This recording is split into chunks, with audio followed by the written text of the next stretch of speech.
छोटा सा सर बात सर, जैसे कि जाति जनगणना के बहुत सारा वाद विवाद हुआ सर, उस पर क्या कहना है? जाति गणना का मकसद उन्नयन है किसी जाति का, किसी धर्म का, किसी मजहब का, औरत हो मर्द हो।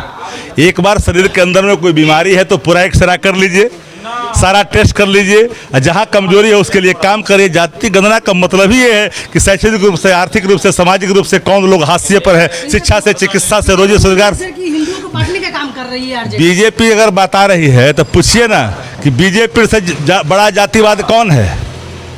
आज बताइए कि आरएसएस में आज़ाद हिंदुस्तान से लेकर के अभी तक, जब से स्थापित हुआ तब से अभी तक चित्पावन ब्राह्मण ही क्यों आरएसएस का प्रमुख होता? कानकुच क्यों नहीं? सकलदीपी क्यों नहीं?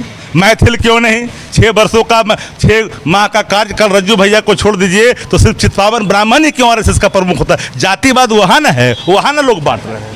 वैशाली जिला इकाई की तरफ से इसमें प्रमाण पत्र वितरण समारोह भी था और पार्टी को, संगठन को सशक्त और मजबूत करने के लिए राष्ट्रीय जनता दल पंचायत राज प्रकोष्ठ को आम आदमी का संगठन बनाने के लिए साथियों ने जी तोड़ मेहनत की है।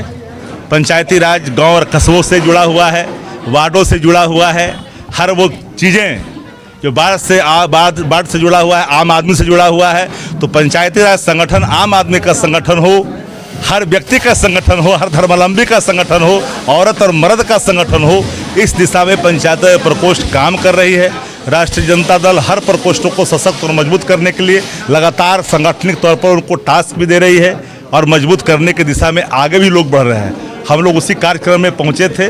आज देश की जो हालात है, जो भय का वातावरण है, आज जिस तरह से लोकतंत्र को रौंदा जा रहा है, तानाशाह को स्थापित किया जा रहा है, चुने हुए सांसदों को सदन से बाहर किया जा रहा है, डेमोक्रेसी का मर्डर किया जा रहा है, लोकतंत्र की हत्या की जा रही है। जब जब भी लोकतंत्र पर कोई खतरा आता है, आम आदमी माकूल होकर के उसको जवाब भी देता है।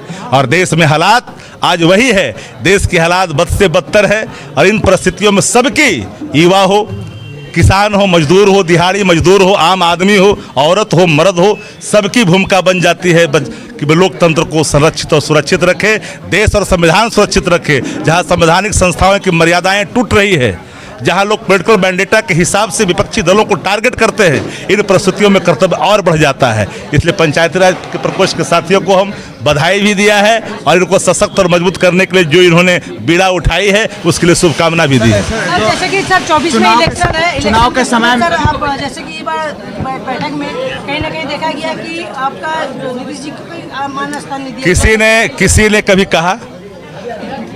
इंडिया गठबंधन के निर्माण के पहले से लेकर अभी तक सारे आपका स्टेटमेंट को देख लीजिए, सबने कहा मेरी कोई इच्छा नहीं। हम लोग इसी संकल्प को लेकर के आगे बढ़ रहे हैं कि इंडिया गठबंधन के जितने घटक दल हैं वो सब लोग लामबंद होकर के एक साथ आइए।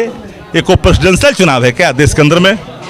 भारतवर्ष के अंदर में प्रेसिडेंशियल चुनाव नहीं होता, यहाँ चुनाव होता है सांसद का, एमपी का, और एमपी चुनते हैं प्रधानमंत्री को। कौन था जी 77 में चेहरा? कौन था 89 में चेहरा? कौन था 2004 में चेहरा?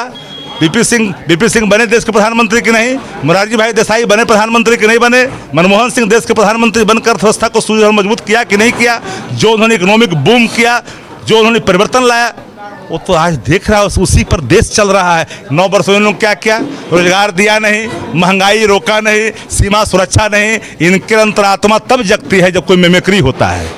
लेकिन पूछ के सेक्टर पर लगातार हर एक दिन के बाद 5 जवानों की मौत होती है, वहाँ संवेदनाएं नहीं जगती है इनकी। मिमिक्री जब होता है तो ये कहते हैं कि जाट समुदाय का अपमान हो गया है। आदरणीय लालू प्रसाद जी 78 वर्ष की उम्र प्राप्त करने के बाद जो पीड़ा में, जो तकलीफ में, जो दुख में, बीमारी में होने के बावजूद भी जिस तरह से भारतीय जनता पार्टी ने उनको लगातार अपमानित करने का काम कर रही है, क्या ये यादवों का भारतवर्ष का अपमान नहीं है? ये पिछड़ों का अपमान नहीं है? दलितों का अपमान नहीं है?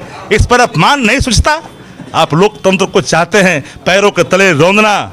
बड़े शासक आए, बहुत लोग चले गए, देश वही है और देश के लोग निर्णय लेने में भी पीछे नहीं होते।